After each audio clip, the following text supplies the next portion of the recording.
تو یہ دو قسم کے لوگ ہوں گے. ایک وہ جو بوئتھد ہے ان کے لیے یہی ہے، اور وہاں بھی یہ لکھا کہ وہ عمل خود کرے، لیکن جب کوئی اور فتویٰ پوچھے تو وہ اپنے امام کے قول پر فتویٰ دے، اس پر فتویٰ نہیں دے سکتا. یہ اعتراض کرتے ہیں کہ جب دلیل نہیں پوچھے گے تو فرقہ باطلہ کا کیسے پتہ چلے گا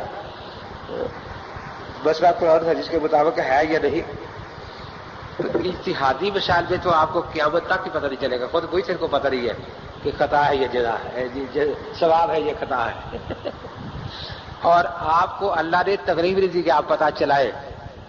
آپ کو تو صرف اتنا ہے کہ اگر پتہ ہے میں شافعی ہوں، یہ امام شافعی کا قول ہے، اس پر عمل کرنے سے عمل یقین شافعی کا مقبول ہے اور ایک اجر میں پکا یقین ہے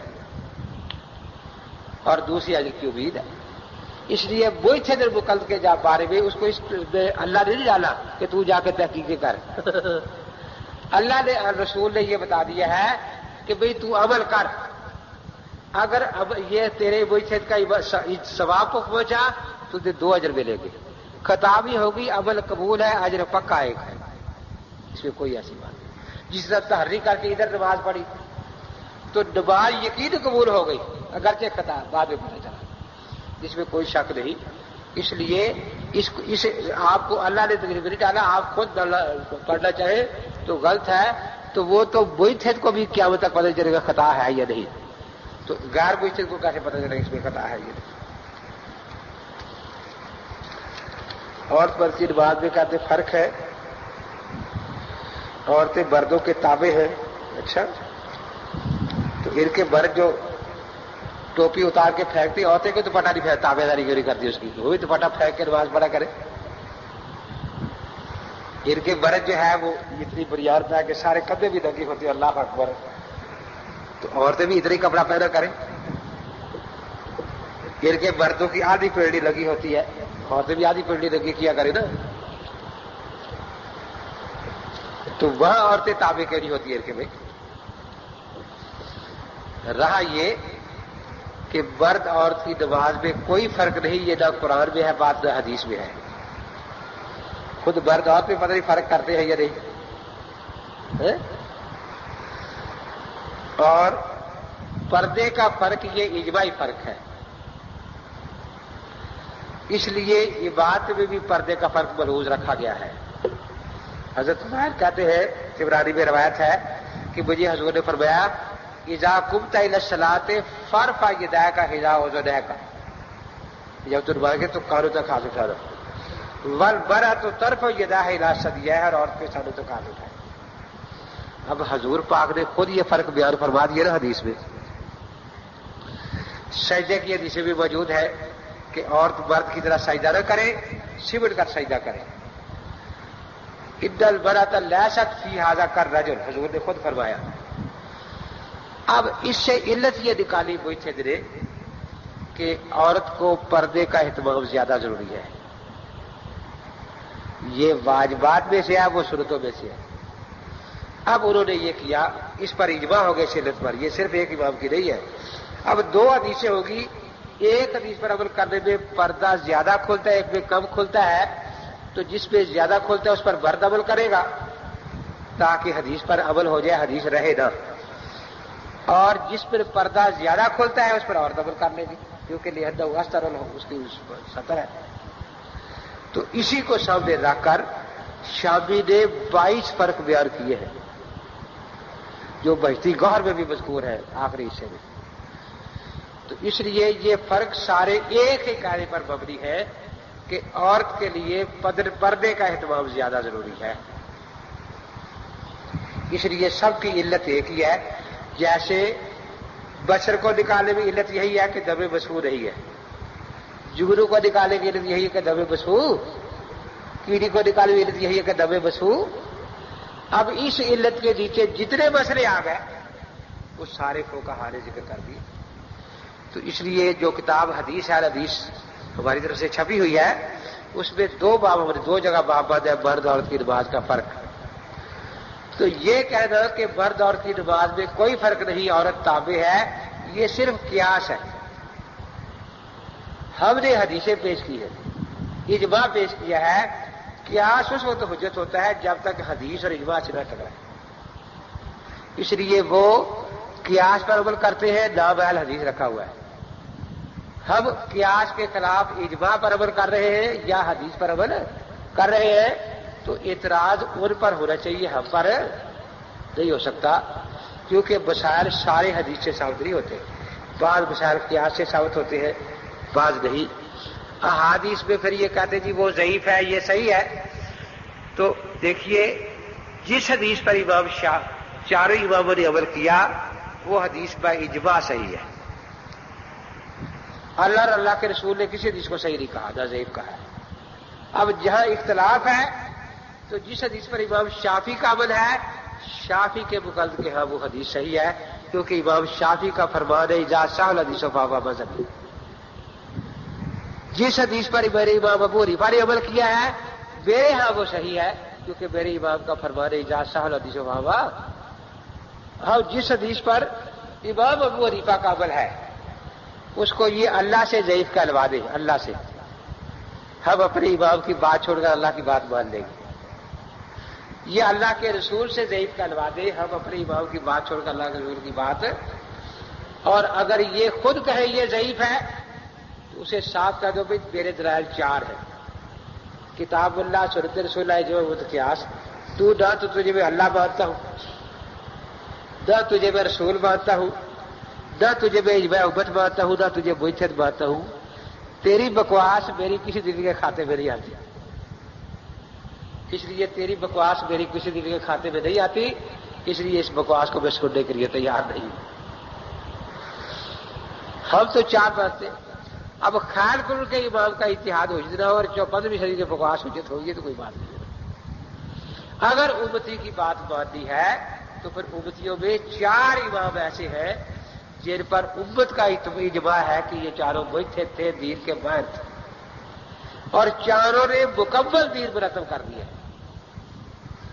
اس لیے ہمیں یہ دو قاعدے ذہن میں رکھے، دو قاعدے۔ پہلا یہ کہ کتاب و سنت میں صرف فہم فقیہ حجت ہے اور کسی کا فہم حجت نہیں۔